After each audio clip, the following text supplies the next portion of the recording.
Hello. As many of you who are watching this undoubtedly know, last summer, after a few months of very long and painful meetings and some experimentation with some different worship service ideas in the light of this weird life season we're all living in, our board made the decision to focus on 4 things over the next few months and into January. We're now 4 months into that decision, past that decision, and wow, how time flies. And we've seen all kinds of things happen, but I just thought I'd make this video to let any of you know, whether you're a member of our church at Rosewood Lane, or you're just affiliated with our church, or maybe you're just curious to know what other churches are doing about in this season. So I thought I'd make this video to let you know how things are going and address our fourfold foci. Our first focus was definitely the controversial and the difficult one, and that's that we decided to leave our worship services online at least until January, and probably maybe even after that, depending on how things go. That has not been easy. I don't want to sugarcoat it and pretend that that's been an easy decision. I do want to reiterate that we made that decision for a few reasons. One is we didn't really do it out of an abundance of caution. We really felt like that was the appropriate amount of caution. We don't really think that it's healthy to be abundantly cautious, and we don't think it's very healthy to be abundantly reckless either. We wanted to find the right amount of caution, and so we felt that that was the right amount of caution for our congregation. The other thing we were dealing with is we really weren't trying to make a political or a theological statement at all.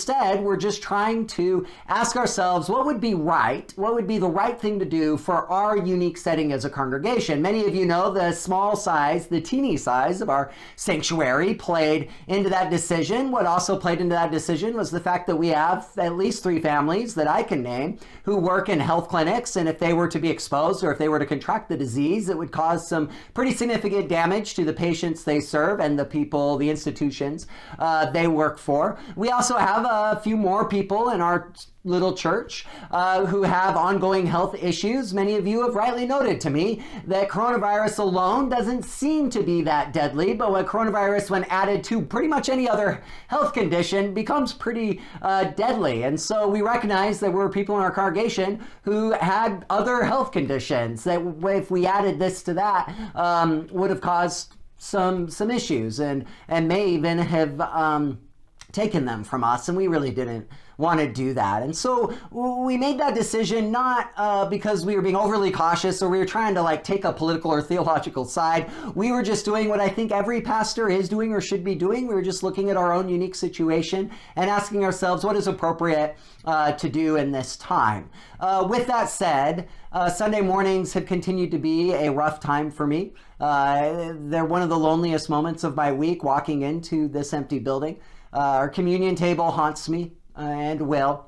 But I remember my favorite psalm, which I preached on as we were going into this journey together last March. Psalm 42 and 43. There's that wonderful verse in there. I think it's the 4th verse of Psalm 42, where the psalmist sings, "Oh, this I remember as I pour out my soul.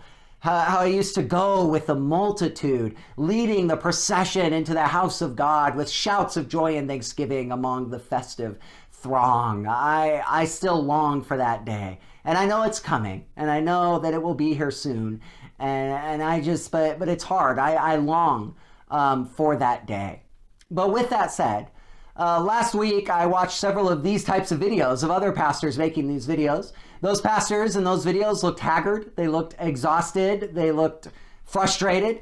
And they were once again announcing what they were going to do about their Sunday morning worship services. One of our side goals, not the main goal, but one of the side goals of just agreeing to me online, at least until January, was to free up our church to focus on other things and to focus ministry in other areas. And so I couldn't help, as I watched those videos, but feel a little bit of a sense of relief because I did not spend last week as your pastor tearing my hair out about what to do about the recent surge in coronavirus cases and the suggestions being handed down to us by those in the know know about what we should do now, that cases are spiking again. And now in Utah, for the first time, the hospitals are looking like they're about to be overwhelmed. We didn't have to have that conversation.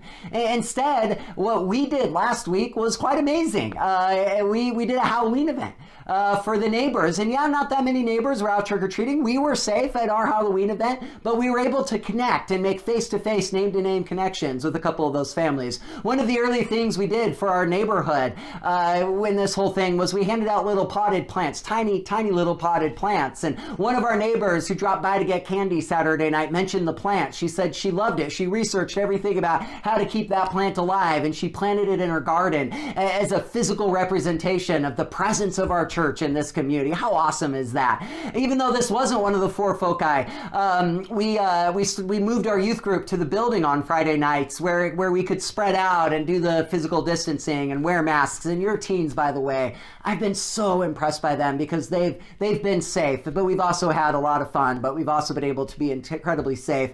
We immediately picked up 3 neighborhood kids who are incredible kids. One night, a member of our church was here leading a project with the teens, painting pumpkins, and she was able to connect with one of the moms from one of the neighborhood kids that have been coming. That's what we want to be as a church. We want to see that more and more and more and more, just connecting and having conversations with our neighborhood people. We were able to do that last week because we weren't tearing our hair out like the rest of the churches about what to do about the recent spike in coronavirus cases. I was able to have conversations with all of you last week. I think I had a one-on-one conversation with almost every family group in our church last week. There were 1 or 2 I missed. And those conversations, yeah, we talked about, our ongoing plan and vision, but it wasn't a death-dealing conversation. It was a life-giving conversations because we were able to say, yeah, Sunday mornings are tough, but everything else in our church is going well because we chose to make that decision on Sunday mornings. And so I'm just making this video to say we made the right decision and we are pressing forward as a church. In fact, we're doing more ministry now than I think we've yet done since I've been your pastor. I haven't even mentioned the outside groups that are using our building and the way we've been able to make ministry connections with outside groups who have looked for a safe building to meet in during the week. And they all wear masks too. And those have been life-giving connections and conversations. And so I'm just making this video to say, keep on keeping on, Rosewood Lane, and keep on staying engaged. I want to invite you to keep on keeping on by doing a few things. One is please do continue to remember us financially. One of the joys of this season is even though we, like most churches, have seen a slight financial downturn, we've been able to balance our budget and we've been able to keep the money coming in the same as the money going out. And so that's been possible because you have remained faithful in these times. And so thank you for that, and please keep up the good work. If you are a teenager or you have a teenager at home, check us out on Friday night. We're able to have somewhere between 10 and 20 kids safely in our building, and we're not quite near that yet at all, so feel free to drop on by Friday nights between 7 and 9. For some good times and some good formation and educational opportunities at the end of the week. I want to invite you to be part of the food ministry that we are launching. There's going to be one group that meets on Monday nights to prepare the food and one group that meets on Tuesday nights to give the food to our neighbors. We are really excited about that opportunity, and so that's a possibility to serve.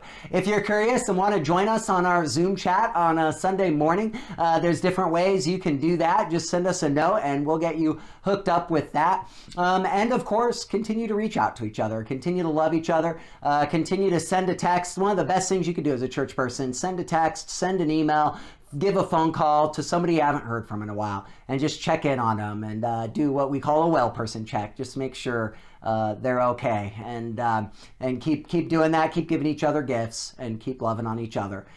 You guys have been great through this, and we're going to get through this together. And I think I said to every single one of you that I met with last week, at least those who are members of our church, we really are going to be a better church on the other side of this. We just have to get to the other side of it. And I want to finish with a wonderful chorus from the psalm I quoted at the beginning.